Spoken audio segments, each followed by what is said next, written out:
It does feel like a lot of our job, I mean, at its very core, influencing is a sense or a type of manipulation. It is 100%. And I joke about this very openly. I'm like, if I was an evil person, I would manipulate for bad. But I am a good person, so I try to manipulate for good, meaning like I'm going to try to influence anybody to be more empathetic to the employee experience and what the employees want. Like that's how I use my power.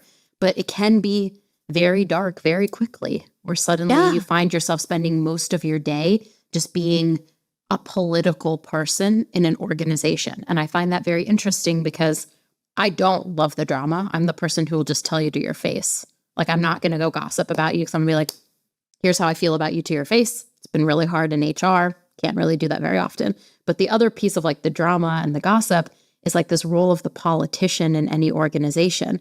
And so we're finding that like we're gravitating towards the drama, the secrets, and then we're also playing a politician role. And not to mention, we're also the mom of the organization. So we're doing all of these like very emotionally taxing roles just to make workplaces better. Well, and my question is for the people listening who are like, yeah, that is a job, that like Bermuda Triangle of behaviors. I'm like, is that making the workplace better? It doesn't feel like it. Influencing and politicking and triaging people's emotions actually making the culture better? My guess is not in most cases. And so I think it's both. I think not. And I also think all of those kinds of behaviors tend to be like self-reinforcing. It's like the more emotional labor we do, the more need there will be. The more politicking we do, the more politics there will be. The more influence. I was in a project. This was funny. A couple of years ago, I was doing this project. And so what I do for a living is actually like organizational design. We look at the system level of companies and try to help them with their ways of working so that they end up with the culture that they want. So we don't go in and say, here's what your culture should be. We go in and say, what are we designing for? And then we look at the actual operating system to be like, well, what's your strategy? And how do you do resourcing? And how do you do hiring? And how do you make decisions? And how do you have meetings? Stuff like that. Because like all of that stuff leads up to culture. Here's my point. I was working with a big pharma company a couple of years ago, and they were deciding between working with us on doing system change and doing this gigantic and very expensive training program around influencing for their project managers. And I was like, anytime the word influence is in the mix here, it is a bandage for something that has gone wrong in the system. If it is anybody's job to be influencing anybody else, you have system work that you should be doing instead. Yep. So like, I think to the extent that HR gets caught up in that, it's like, what is underneath that that's broken in the system when you're doing influencing? And it's usually authority. Usually we're influencing because the decision rights are not clarified or they're in the wrong place.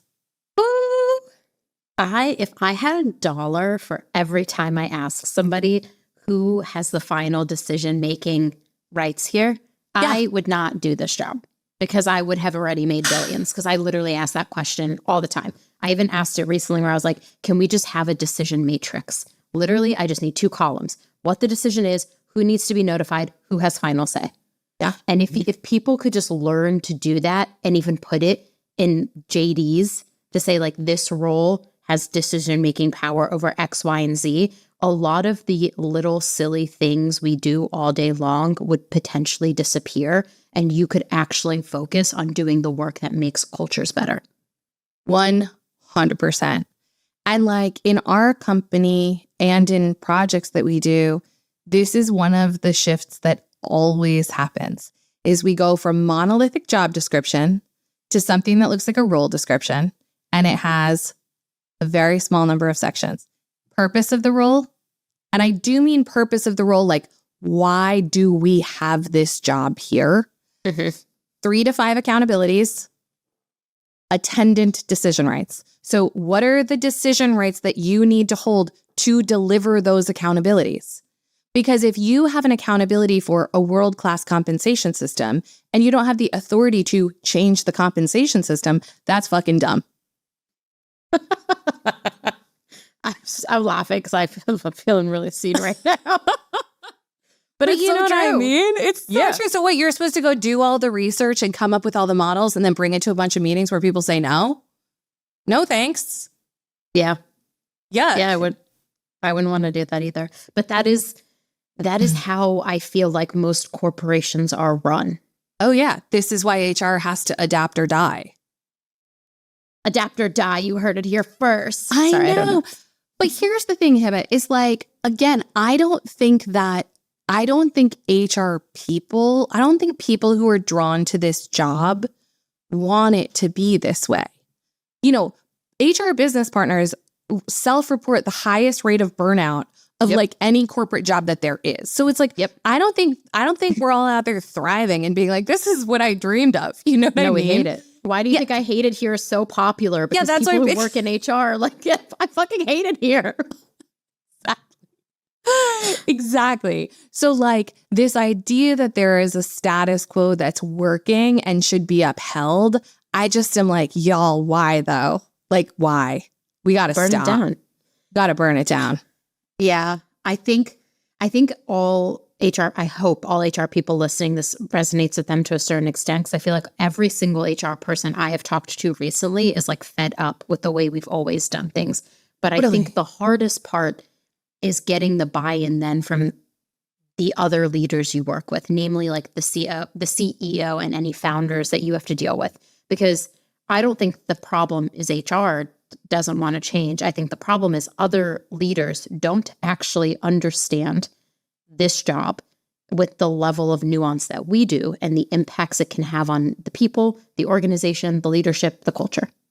So I think that's fair. How do you get them to change?